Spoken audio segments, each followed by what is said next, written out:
ఇతుడా నిన్నే కీర్తించెదను, గనుడా యేసు ఆరాధించెదను. మహిమాన్వితుడా నిన్నే కీర్తించెదను. సరిచేసి నడిపించితివి నీ మార్గములో, గణపరచి నన్ను నిలిపితివి నీ సన్నిధిలో. బలమే క్షీణించిపోయిన, బలగమే ఒంటరిని చేసిన, బలమే క్షీణించిపోయిన, బలగమే ఒంటరిని చేసిన, నీ ప్రేమ వాత్సల్యముతో బ్రతుకు బాట చూపావు. నీ ప్రేమ వాత్సల్యముతో బ్రతుకు బాట చూపావు.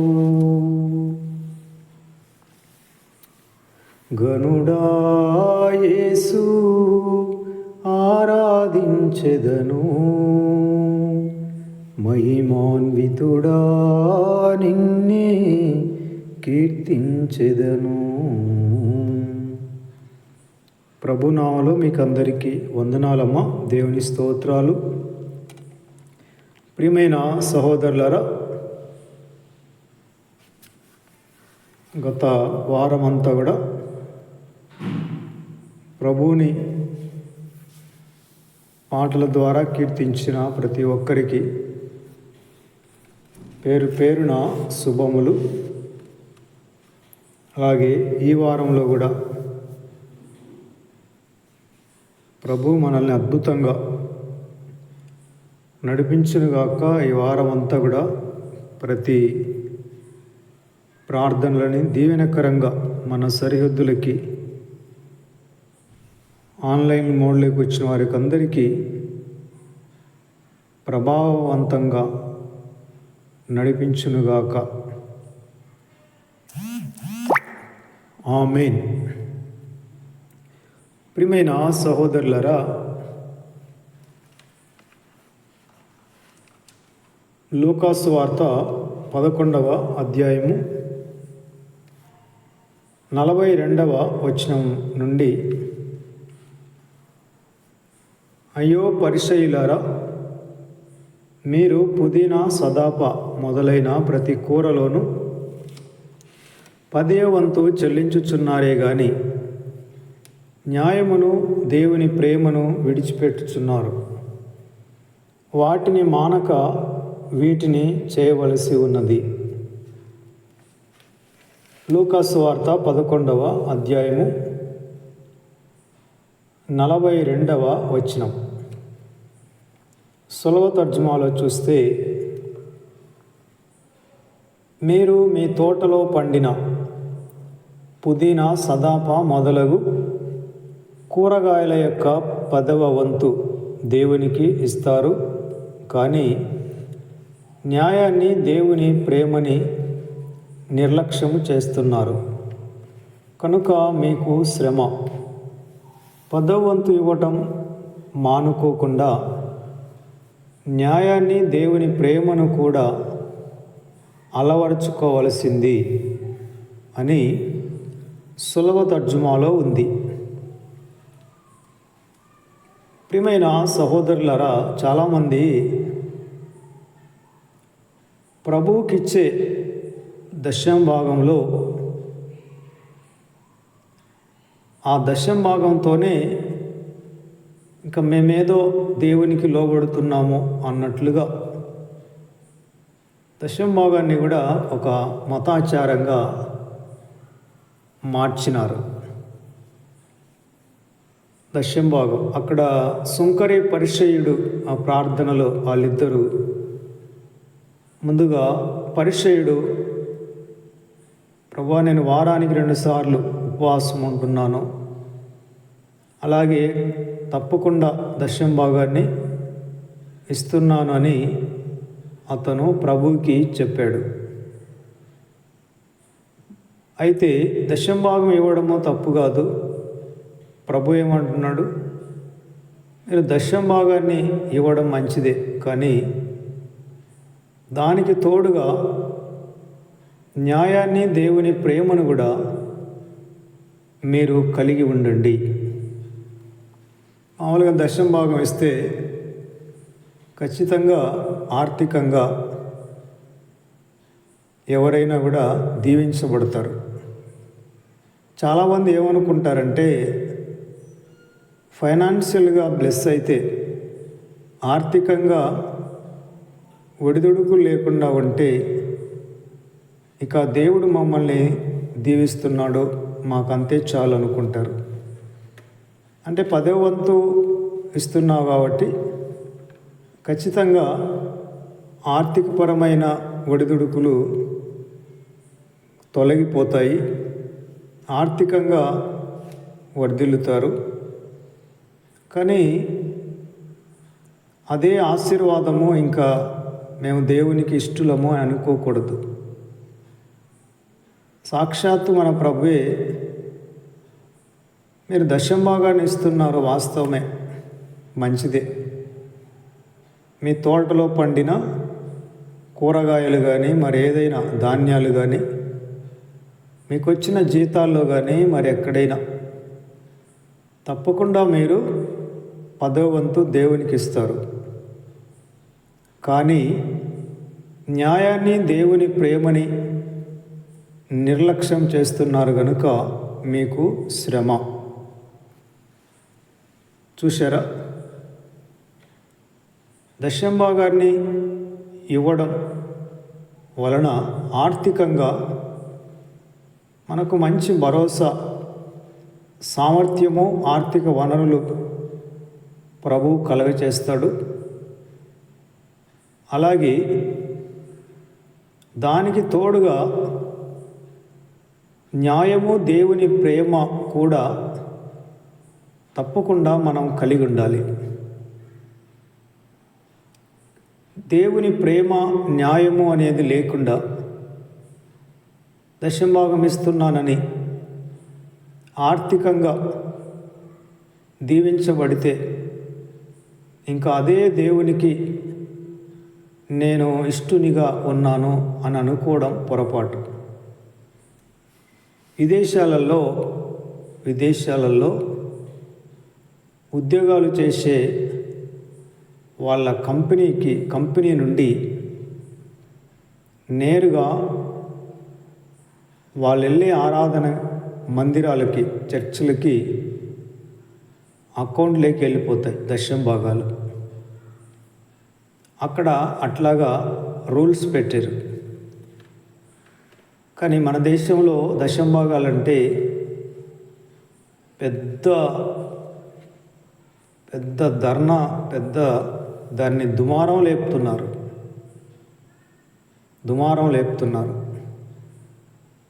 అదేదో పెద్ద స్కామ్ లాగా, అదేదో పెద్ద కుంభకోణం లాగా ఈ ప్రభు గురించి తెలియని ప్రజలు, అరకొర జ్ఞానం కలిగిన మిగతా మనుషులు దశంభాగాల గురించి పెద్దగా ఈ సోషల్ మీడియా ఒకటి దొరికింది, యూట్యూబ్ ఒకటి దొరికింది, దీనిలో అనేక రకాలుగా ట్రోలింగ్ చేస్తుంటారు. దశంభాగం అనేది యాజకునికి జీతము అని, దేవుని సొమ్ము అని లేఖనాల్లో ఉంది కదా. పనివాడు జీతానికి పాత్రుడు. ఉద్యోగం చేసినప్పుడు జీతం తీసుకుంటే దాన్ని దుమారం చేస్తారు ఎవరైనా. పనివాడు జీతానికి పాత్రుడు. ఎవరు దశంభాగం ఇచ్చినా ఇవ్వకపోయినా ఖచ్చితంగా దేవుని పని చేసే వాళ్ళకి ఆయన అనేక రూపాలలో, అనేక విధాలుగా ఖచ్చితంగా ద్వారాలు తెరుస్తాడు. ఎస్తేర్ రాణితో మొర్దెకై ఏమన్నాడు? ఈ సమయంలో నువ్వు మౌనంగా ఉంటే యూదులకి విడుదల వేరొక మార్గంలో వస్తుంది, కానీ నువ్వు నీ వంశం వాళ్ళు, తండ్రి ఇంటి వారు నశించిపోతారన్నాడు. నేను సహాయం చేయకపోతే యూదులకి గతి లేదనుకోవద్దు. నువ్వు మౌనంగా ఉంటే ప్రభు కోట్ల మార్గాలు తెరుస్తాడు. ఆయనకు అడ్డమా? ఎందుకంటే యూదా గోత్రంలో నుండే క్రీస్తు రావాలి, మెస్సయ్య రావాలి. దాన్ని ఎవరు అడ్డుకుంటారు? ఏ మనుషులు అడ్డుకుంటారు? ఏ చీకటి శక్తులు అడ్డుకుంటవి? ఏ అధికారాలు అడ్డుకుంటవి?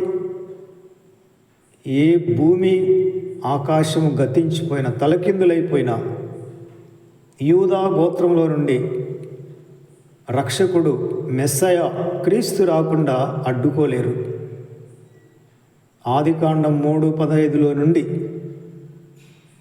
అపవాది అనేక రూపాలలో అనేక విధాలుగా యూదా గోత్రాన్ని వాడు టార్గెట్ చేసి క్రీస్తు రాకుండా అనేక కుతంత్రాలు, కుట్రలు, దాడులు సర్వనాశనం చేయడానికి వాడు ఎన్ని చేయాలో అని చేసినాడు.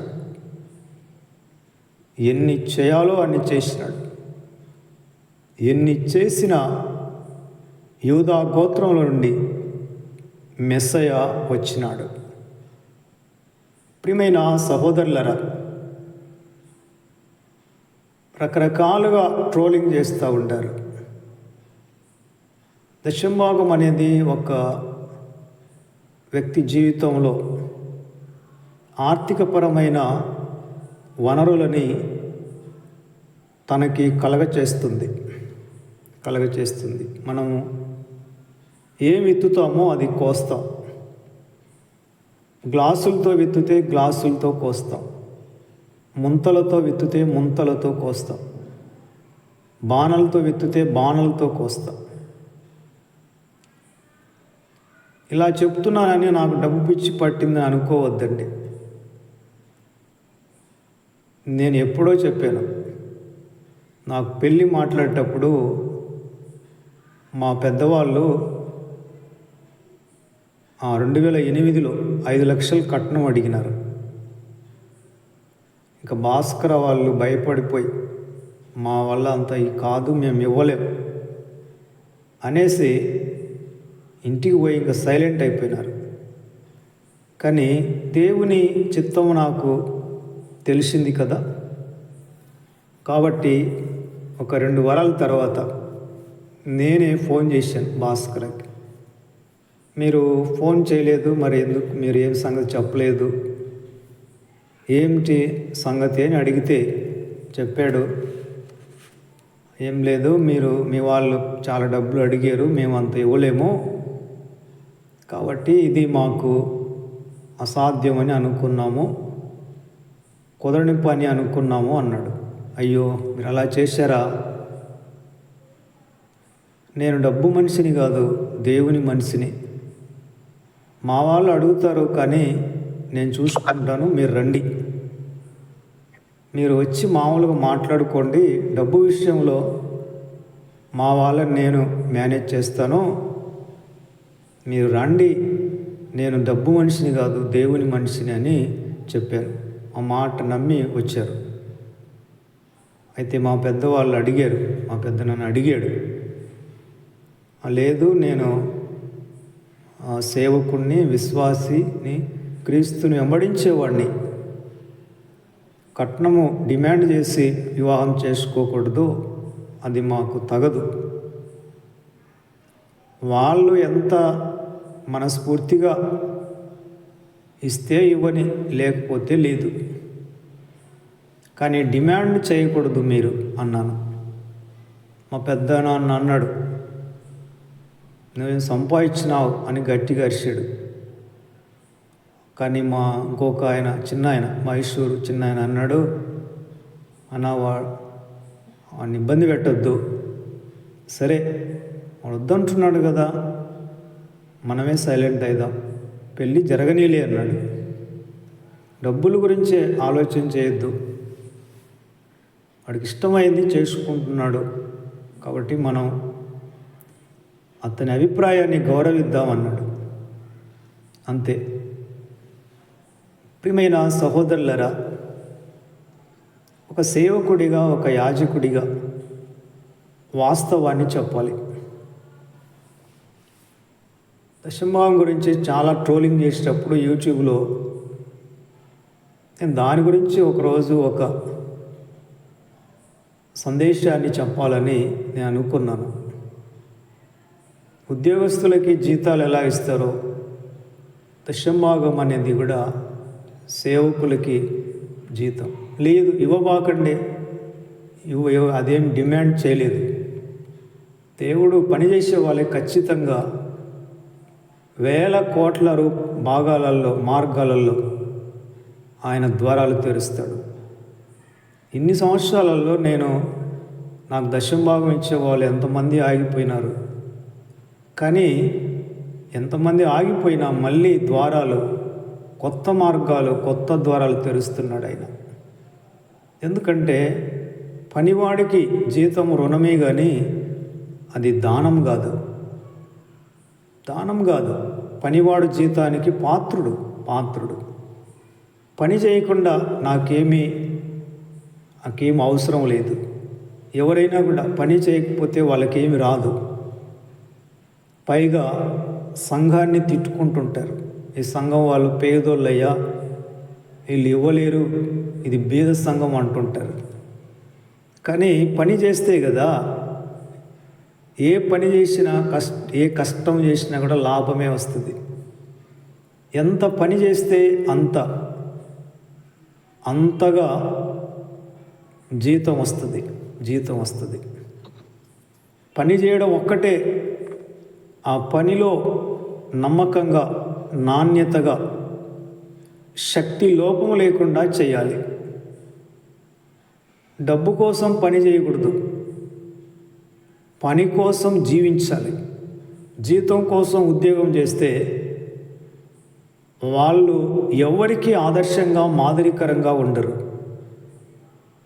కానీ ఉద్యోగం కోసం జీవిస్తే ఫలానా ఆయన ఉండేవాడు టీచరు, అబ్బా ఉత్తమమైన టీచరు, అట్లా ఏదైనా కానీ ఉద్యోగం చేసినా డబ్బు గురించి ఆలోచన చేయకూడదు.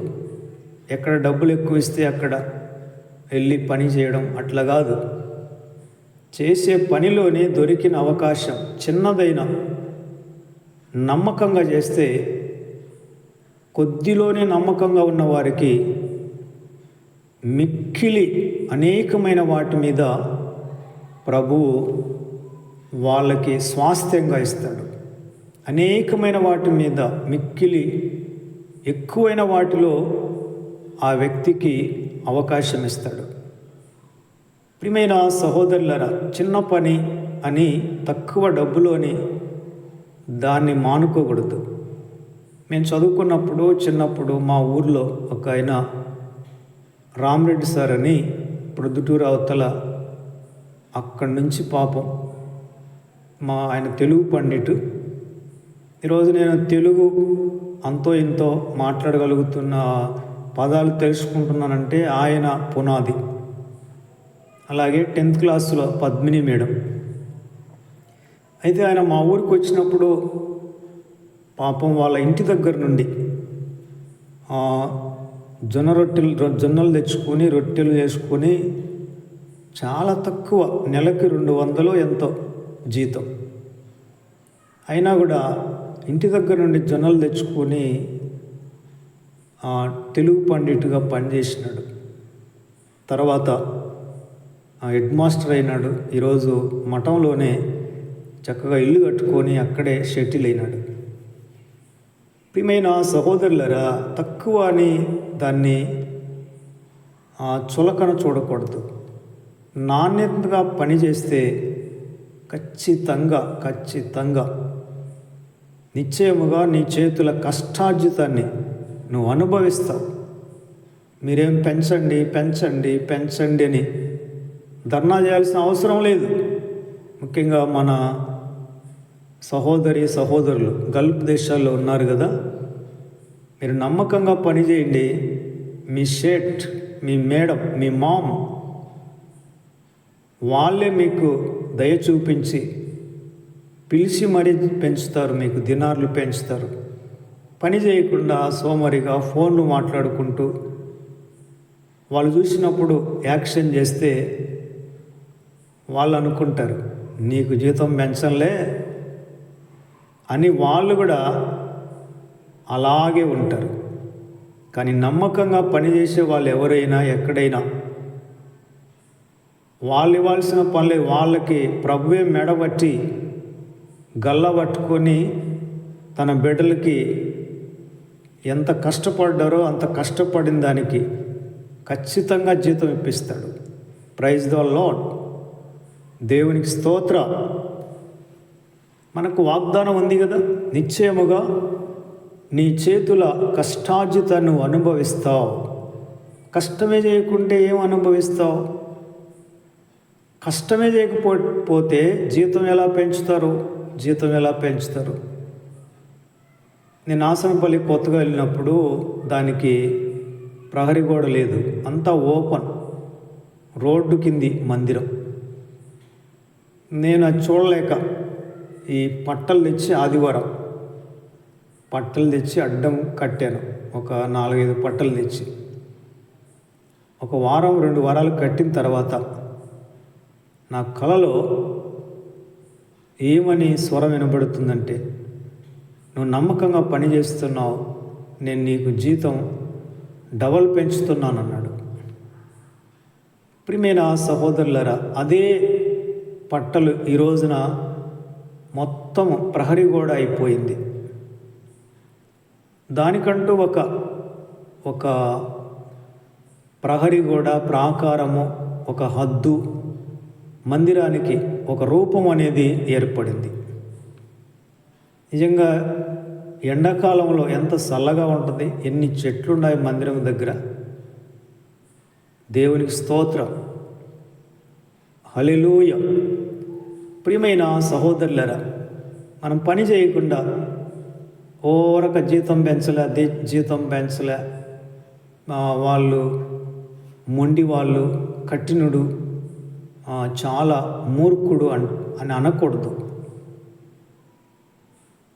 సేవకులు కూడా బీద సంఘం ఏమి ఇవ్వరు, అందరూ పేదోళ్ళని అనకూడదు. ప్రభువు వచ్చిన పని ఏంటంటే ఆయన ధనవంతులనుగా చేయడానికి ఆయన దరిద్రుడైనాడు. మనల్ని ధనవంతులుగా చేయడానికి ఆయన దరిద్రుడైనాడు. ప్రియమైన సహోదరులరా, దశంభాగం ఇవ్వడం మంచిదే, కానీ దాన్ని మతాచారంగా ఇప్పుడు మీకు బాగా అర్థం కావాలంటే, సంఖ్యాకాండంలో ఆ ప్రజలు మోషే గారి మీద, దేవుని మీద సనిగిన వాళ్ళందరినీ సర్పాలు వచ్చి కాటేసినాయి. అందరూ కోమాలోకి వెళ్ళిపోయో కొర ప్రాణాలతో కింద పడిపోయి దొర్లుతున్నారు. అప్పుడు మోషే ప్రార్థన చేశాడు, ప్రభువా ఏం చేయాలయ్యా అంటే, ఏం చేయలేదు, ఏం చేస్తావంటే నిలువు కర్రకి అడ్డకర్రకి ఇత్తడి సర్పాన్ని నిలబెట్టు అన్నాడు. ఎవరైతే దాన్ని నిదానించి చూస్తారో వాళ్ళు ఆరోగ్యాన్ని పొందుకుంటారు అని ప్రభు చెప్పాడు. అప్పుడు మోషే అలాగా నిలువు కర్రకి అడ్డుకర్రకి ఇత్తడి సర్పాన్ని ఏలదీసినాడు. అప్పుడు ఎవరైతే ఆ ఇత్తడి సర్పాన్ని నిదానించి చూసినారో వాళ్ళందరూ బాగుపడ్డారు, ఆరోగ్యవంతులైపోయినారు. ప్రభు అంటాడు కదా, అరణ్యములో మోసే సర్పమును ఏలాగున ఎత్తినో మనిషి కుమారుడు కూడా అలాగే ఎత్తబడాలి. యేసు ప్రభు మన పాపాల కోసం పాప శరీరాన్ని ధరించుకొని వచ్చినాడు. ప్రియమైన సహోదరులరా, అయితే ఈ మాట ఎందుకు చెప్పానంటే, ఆ రోజున వాళ్ళు ఆ నిలువు కర్రకి అడ్డకర్రకి వేలాడదీసిన ఇత్తడి సర్పాన్ని చూసి వాళ్ళు బాగుపడ్డారు, ఆరోగ్యవంతులైనారు. అయితే ఆ రోజున వాళ్ళందరూ బాగుపడ్డారని ఇంకా దాన్ని ఒక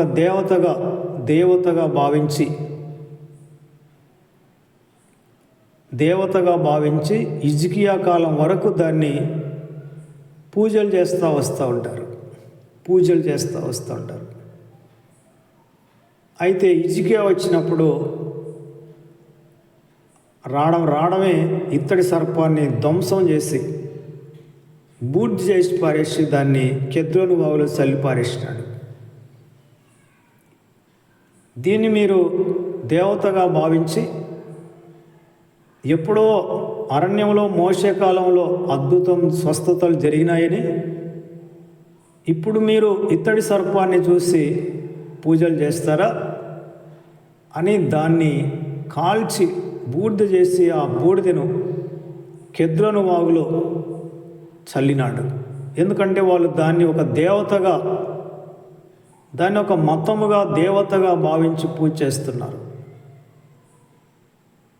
అలాగే దశంభాగం అనేది మనం మతాచారంగా మాత్రమే దాన్ని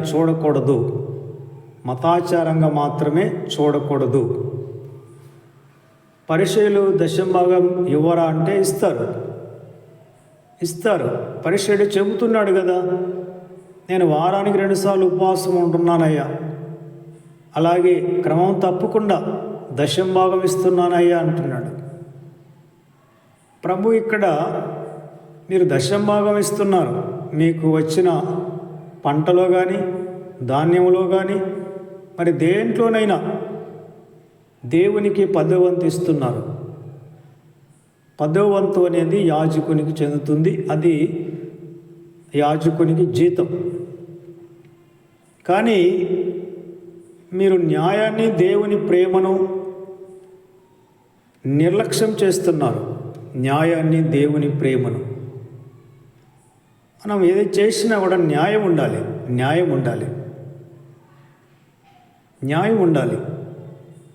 అలాగే మనలో దేవుని ప్రేమ ఉండాలి. న్యాయాన్ని, దేవుని ప్రేమను నిర్లక్ష్యం చేయకూడదు. అందుకే మీకు శ్రమ, మీకు శాంతి లేదు, సమాధానం లేదు. డబ్బులైతే బాగా సంపాదించుకొని ఇళ్ల స్థలాలు, పొలాలు, బంగారు కొంటున్నారు. కానీ మానవునికి ఉన్న బలహీనత ఏంటంటే, డబ్బులు వచ్చిందనుకోండి, అబ్బా దేవుడు మా ప్రార్థన వింటున్నాడు, మేము దేవునికి ఇష్టలముగా ఉన్నాం. నేనైనా కూడా డబ్బులు వచ్చిందనుకోండి, అబ్బా దేవుడు నా కష్టాన్ని చూస్తున్నాడు. ఒరే పిచ్చోడా, డబ్బులు రావడమే ఆశీర్వాదం అనుకోవద్దు. సొదొమ గొమొర్రాలో ఏ కొరత లేదు, ఏ కొదువ లేదు, సమృద్ధి. అలాగే కనాను, వాగ్దానం చేయబడిన కనాను ప్రాంతం, పాలు తేనెలు ప్రవహించే దేశం అది. కానీ సొదొమ గొమొర్రాలో కానీ ఇశ్రాయేలీయులు అక్కడికి రాకముందు యెహోషువ నాయకత్వంలో కనాను 7 జాతుల వారు, వాళ్ళని బైబిల్ అంటుంది ఎరికో యజమానులు అంటవారు. హివీలు, యెబూసీయులు, హిత్తీయులు, ఈ రకరకాలుగా వాళ్ళు ఉండారు. 7 జాతుల వాళ్ళు ఉండారు. సొదొమ గొమొర్రాలో సమృద్ధి, అలాగే పాలు తేనె ప్రవహించే దేశం కనాను వాగ్దాన దేశంలో కూడా సమృద్ధి. కానీ అక్కడ నివసించే ప్రజలు ఎటువంటి వారంటే భయంకరమైన కామాంధులు. వాళ్ళు మృగాల కంటే కూడా, దేవదూతలు మనుషులుగా వస్తే లోతు ఇంటికి 2 వాళ్ళను కూడా బయటికి పంపి మేము వాళ్ళని అనుభవించాలని లోతు ఇంటి మీదకి దొమ్మిగా వచ్చారు. ఎంత కామాంధులో చూడండి. ఈ పాలు తేనె ప్రవహించే దేశంలో ఉండే ప్రజలు కూడా లేవీకాండంలో అంటాడు, వాళ్ళకి వరుసలు క్రమము ఏముండదు. కుక్కల కంటే, పశువుల కంటే హీనమైన వారు. జనులు కేవలం పశుప్రాయులు. ఎద్దుకైనా తన యజమాని ఎవరో తెలుసు కానీ, గాడిదకైనా తెలుసు కానీ తన దొడ్డి ఎక్కడో. కానీ దేవుని పోలికగా దేవుని మహిమను ప్రకటించాల్సిన, దేవుడు ఉన్నాడని నిరూపించాల్సిన మానవుడు మాత్రం బుద్ధి లేని అడ్డగాడిదల వలె, కంచెర గుర్రాల వలె, గాడిదల వలె ఉన్నారు.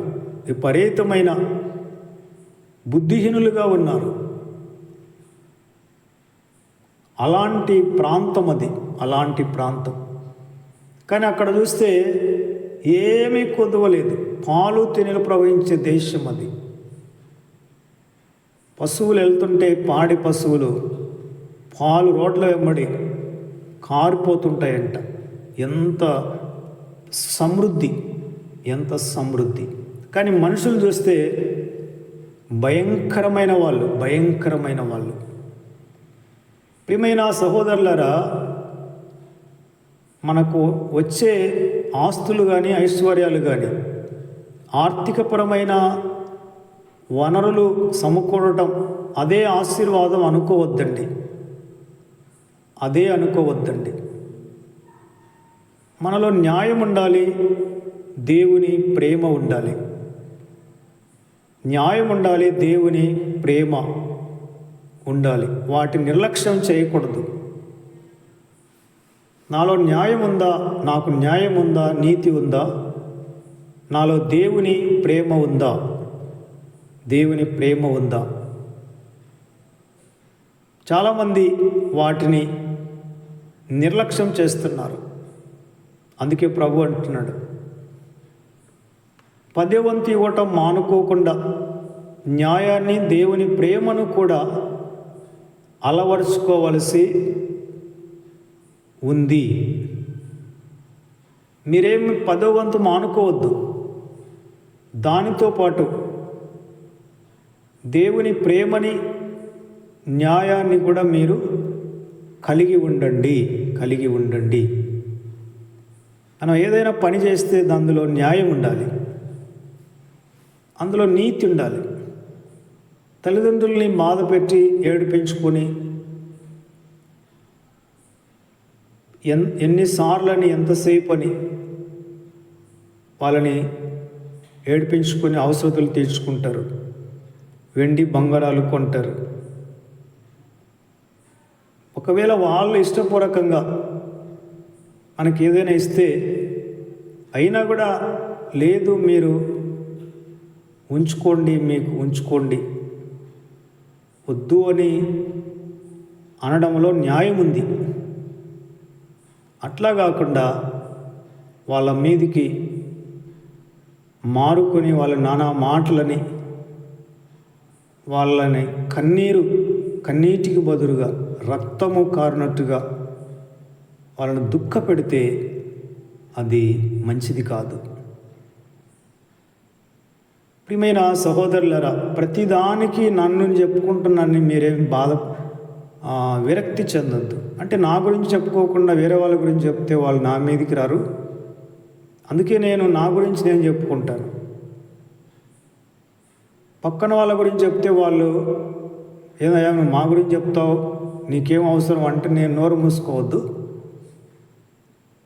నేను మా అమ్మను మా నాన్నను వాళ్ళు ఉన్నప్పుడు ఎప్పుడు కూడా నేను వాళ్ళని డబ్బుల కోసం ఏడిపించలేదు.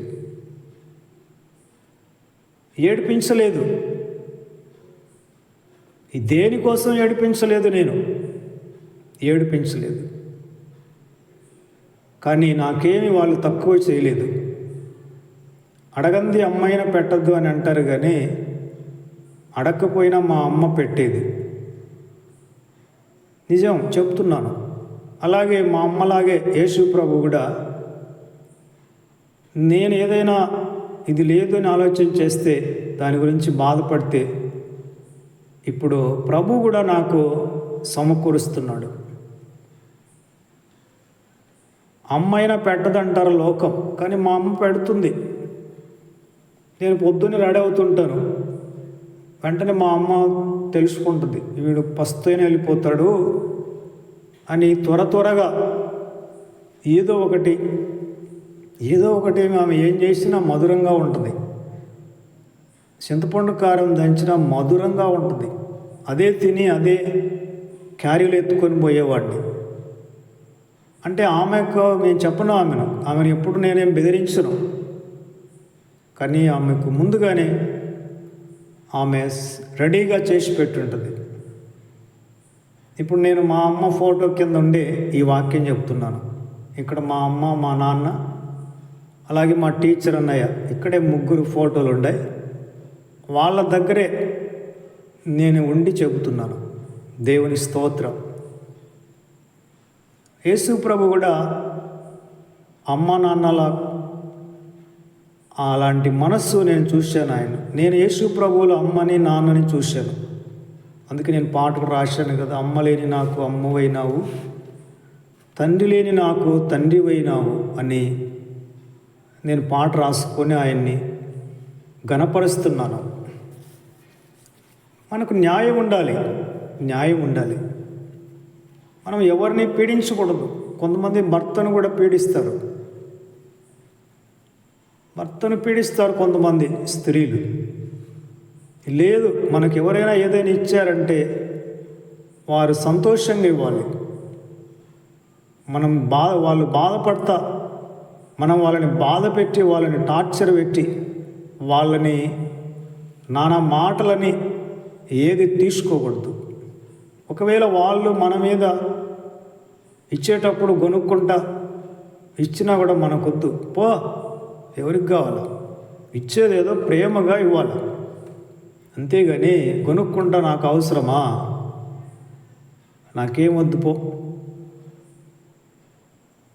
ఎందుకు? నువ్వు ఇప్పుడు వంట చేయాలంటే ఇంట్లో ఆమె బరువు పడితే నువ్వేమీ బరువు పడతా వంట చేయొద్దు.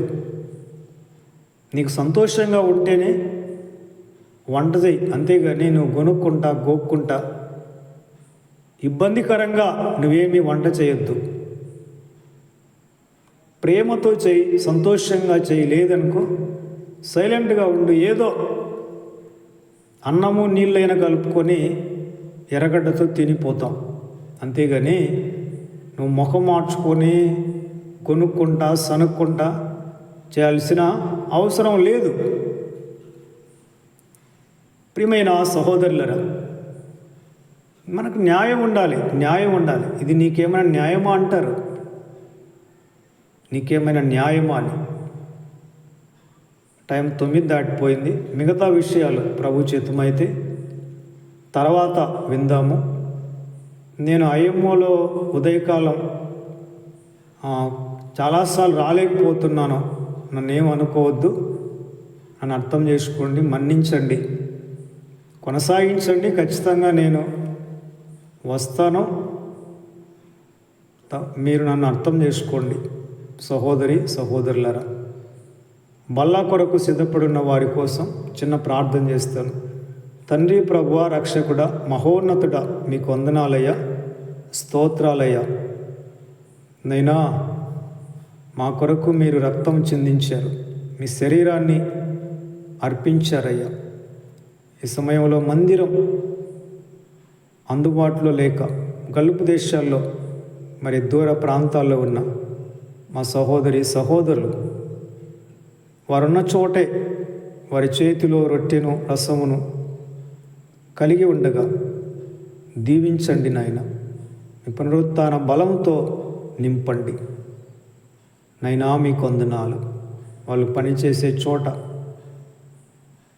పెద్దవాళ్ళకి, అధికారులకి వాళ్ళ పనికి తగిన జీతం, వాళ్ళ కష్టాన్ని గుర్తించి వాళ్ళని సంతోషపెట్టేవారిగా, ఉల్లాసంతో పనిచేసేవారిగా వాళ్ళ పై వాళ్లకు దయ పుట్టించినైనా, కనికరం పుట్టించండి అయ్యా. ఎవరు కూడా మా సహోదరులు వెట్టి చాకరీ చేయకూడదయ్యా. తండ్రి మీకు వందనాలు. వారి చేతిలో ఉన్న బల్లను ఆశీర్వదించమని క్రీస్తు పేరిట అడుగుచున్నాము తండ్రి. ఆమేన్. మీకు అందరికి వందనాలమ్మా. చివరిగా సహోదరుడు యష్కా ప్రార్థన చేస్తాడు. రాజమ్మ దీవెన